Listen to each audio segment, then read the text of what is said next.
What is happening, Magnus? Let's see what they're talking about. Is it worth it? Is it not worth it? Let's see what they rate it. This should be a very interesting video.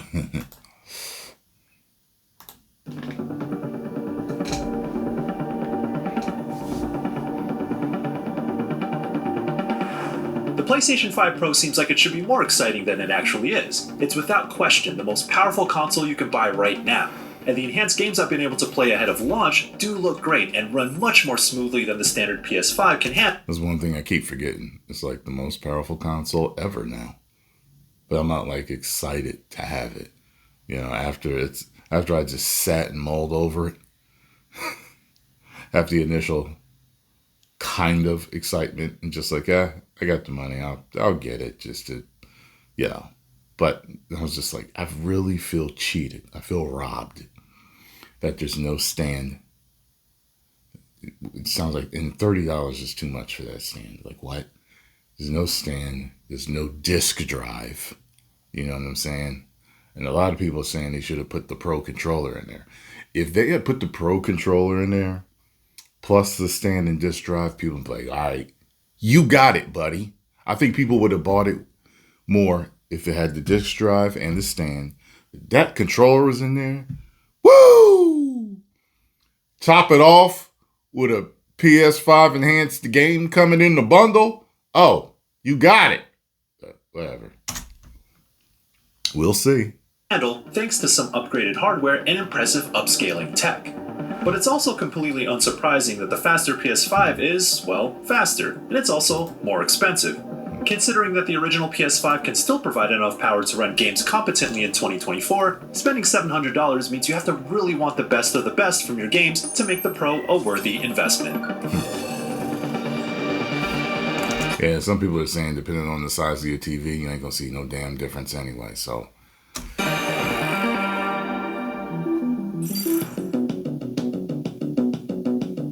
Some are saying like if it's not 100-inch, you'll be disappointed to find that the PS5 Pro does not come with every possible bell and whistle. It does pack in a standard DualSense, but there's no vertical stand included. And if you're the type who wants a library of physical games, be ready to shell out an extra $80 for a Blu-ray disc drive to install yourself. If you feel like Sony is trying to nickel and dime you on top of the $700 price tag, I'm not going to argue against you. Look at that. This is IGN talking. And, damn it. Oh, you know why the price is this high, right? Because Xbox is no competition to them. They could pretty much charge whatever they want and people will buy it because they're the kings right now. Don't get complacent though, Sony. Okay? Don't get complacent. Physically, it's a pretty sleek console relative to the enormous launch PS5, and it largely takes after the design principles of the slim model.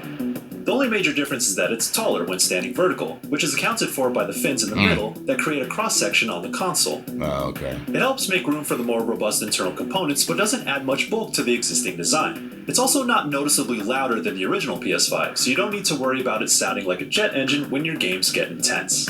As far as thermals go, the PS5 Pro runs roughly the same temperature as the base PS5 under load, hovering around 35 to 40 degrees Celsius from the... I've never once heard my PS5. Never once I heard any air flowing through it, So, I don't know what they're talking about, but I guess maybe some games might make it do that. The rear exhaust, based on our thermal imaging tests. It's a bit striking how little has changed from the original PS5 on the spec sheet. The Pro comes with a 2TB NVMe SSD, which is twice as large but the same speed as the original super fast storage drive. That addresses one of the main complaints about the launch PS5, which is that 1TB goes very quickly when you're installing games that take upwards of 100 GB at a time. For context, storage is something I don't care about because I don't keep multiple games on my console unless I'm playing them. So sometimes I might have, at the most, maybe 3. That's it. But most of the time, you know how I play. I'm playing one game at a time, so it never mattered to me like that. But I guess for people that are like really gamers that like to hop from game to game every day and play a few different things, you're going to need that storage. Not me. An extra 1TB in the form of an aftermarket SSD would run you around $100 if you want the same storage for a base PS5, which sweetens the deal when looking at the price difference between the PS5 and PS5 Pro.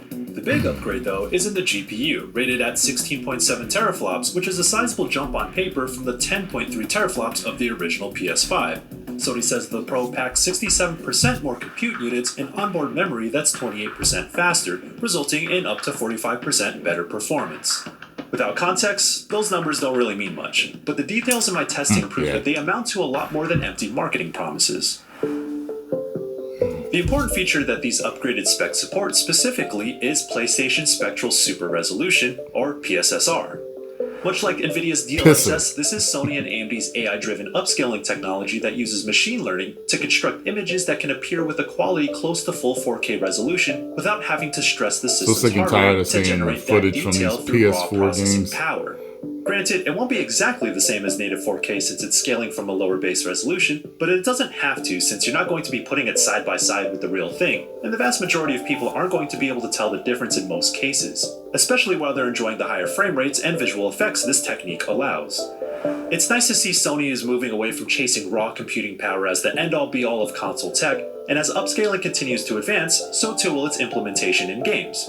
As you'll see in our performance breakdown, PSSR is one of the major keys in creating parity between quality and performance options. It also opens the door for games to explore ray tracing techniques to a greater extent, although mileage will vary based on every game. I feel like going back and playing this. Oh no, not this. Oh no, I thought it was the first one.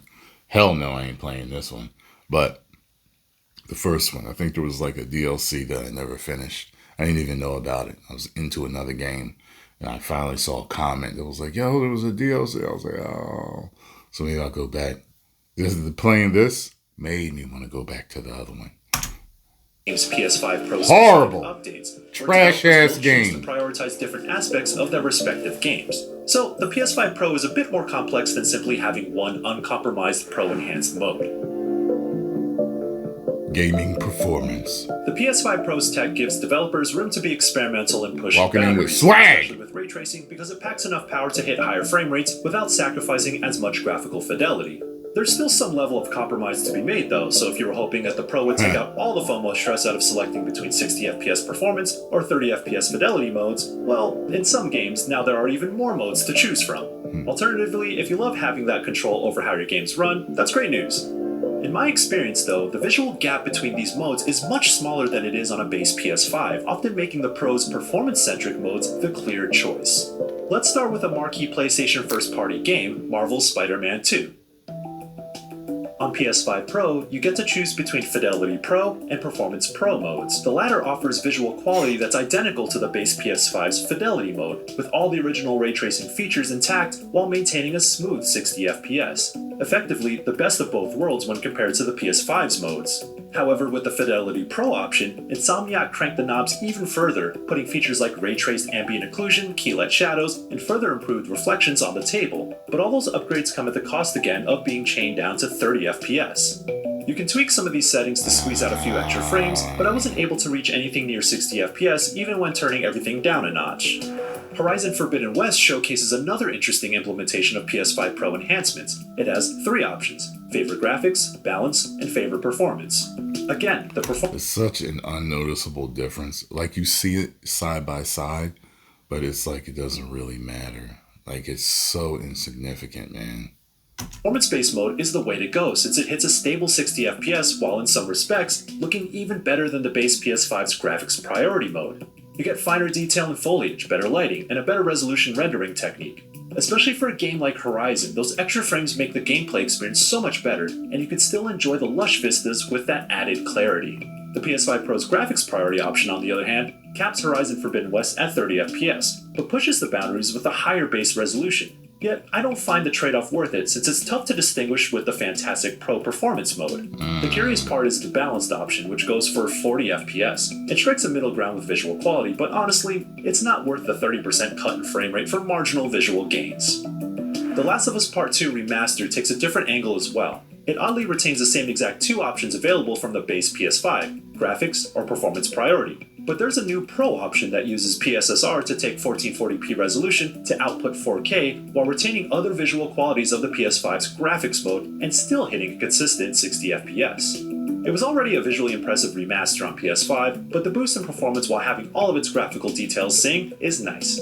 Of all the games that have gotten PS5 Pro updates ahead of launch, Alan Wake 2 is certainly the most interesting one. Remedy decided to go all in on ray tracing with its graphics mode, and it's absolutely stunning, with robust reflections and lighting giving its world a much more striking look, especially in the way that feeds into its atmosphere.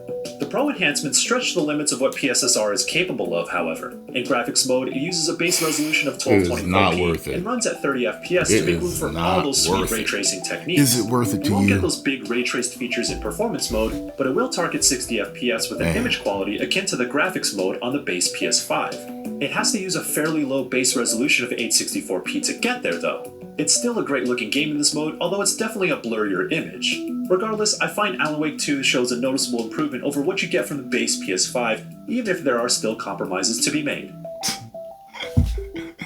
Oh, good lord.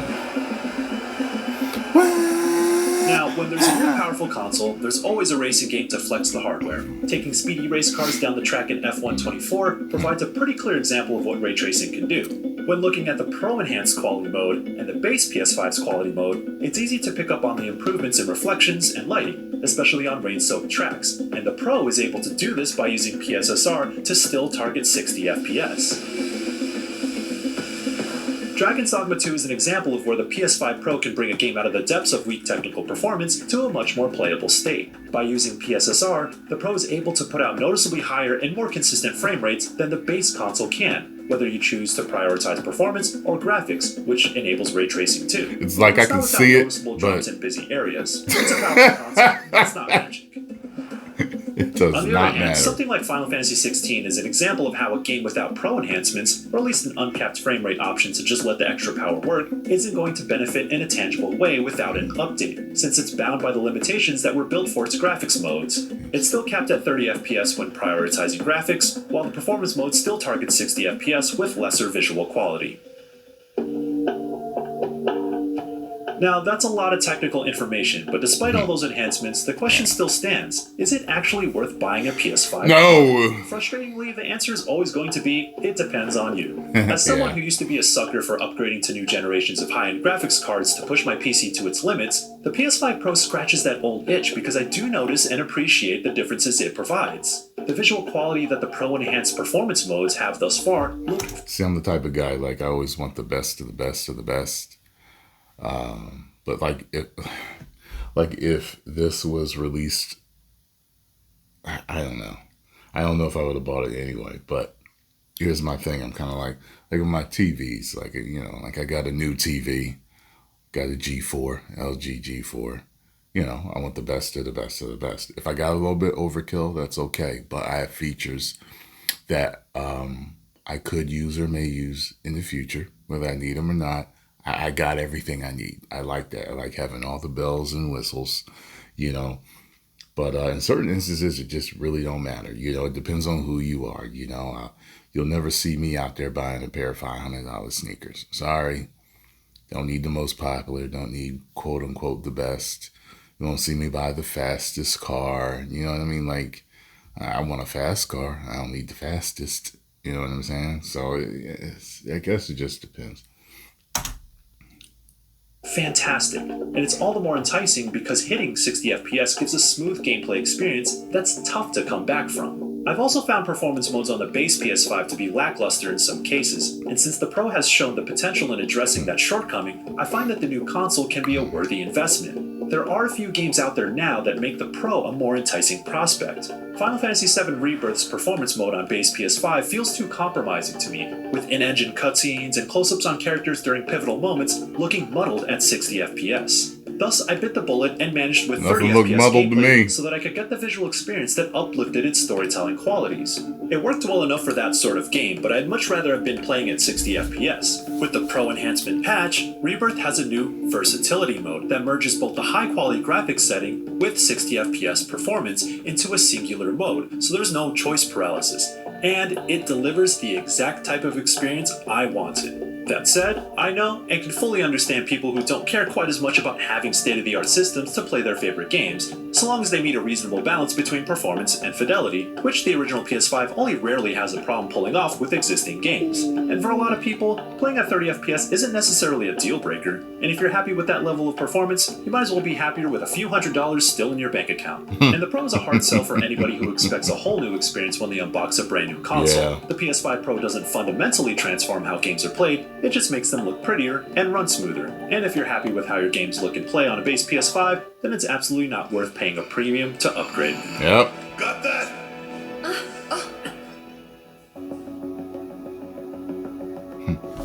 Anime always does that. It'll show everyone's reaction to a particular or specific event, like someone getting killed. Considering that the PS5 generation has largely been described as, what if the PS4 was faster? It's a little difficult to get all that excited about a console that promises to be a faster PS5. The PS5 Pro does deliver on that for sure, and if you find the standard PS5 leaving more to be desired from a technical perspective, it's an intriguing prospect. Running updated games in the new performance modes gives you essentially the old fidelity modes, now targeting 60 FPS, sometimes with extra improvements. Sony's AI-powered upscaling tech is certainly impressive when playing games that have been updated for it, giving console players the same type of image quality and frame rate improvements that Nvidia's DLSS has delivered on the PC side in recent years. You're not entirely free from compromises because you often still have to choose between that new standard and even better looking fidelity modes at 30 FPS, though I found going with performance an easier choice this time around.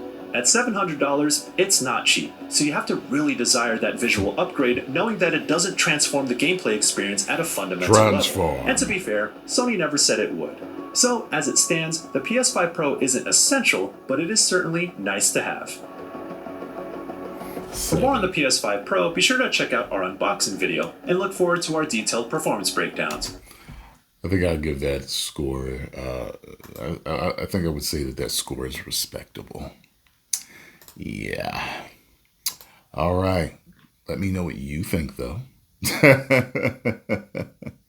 Subscribe, hit the like buttons, and share. 10 million subscribers.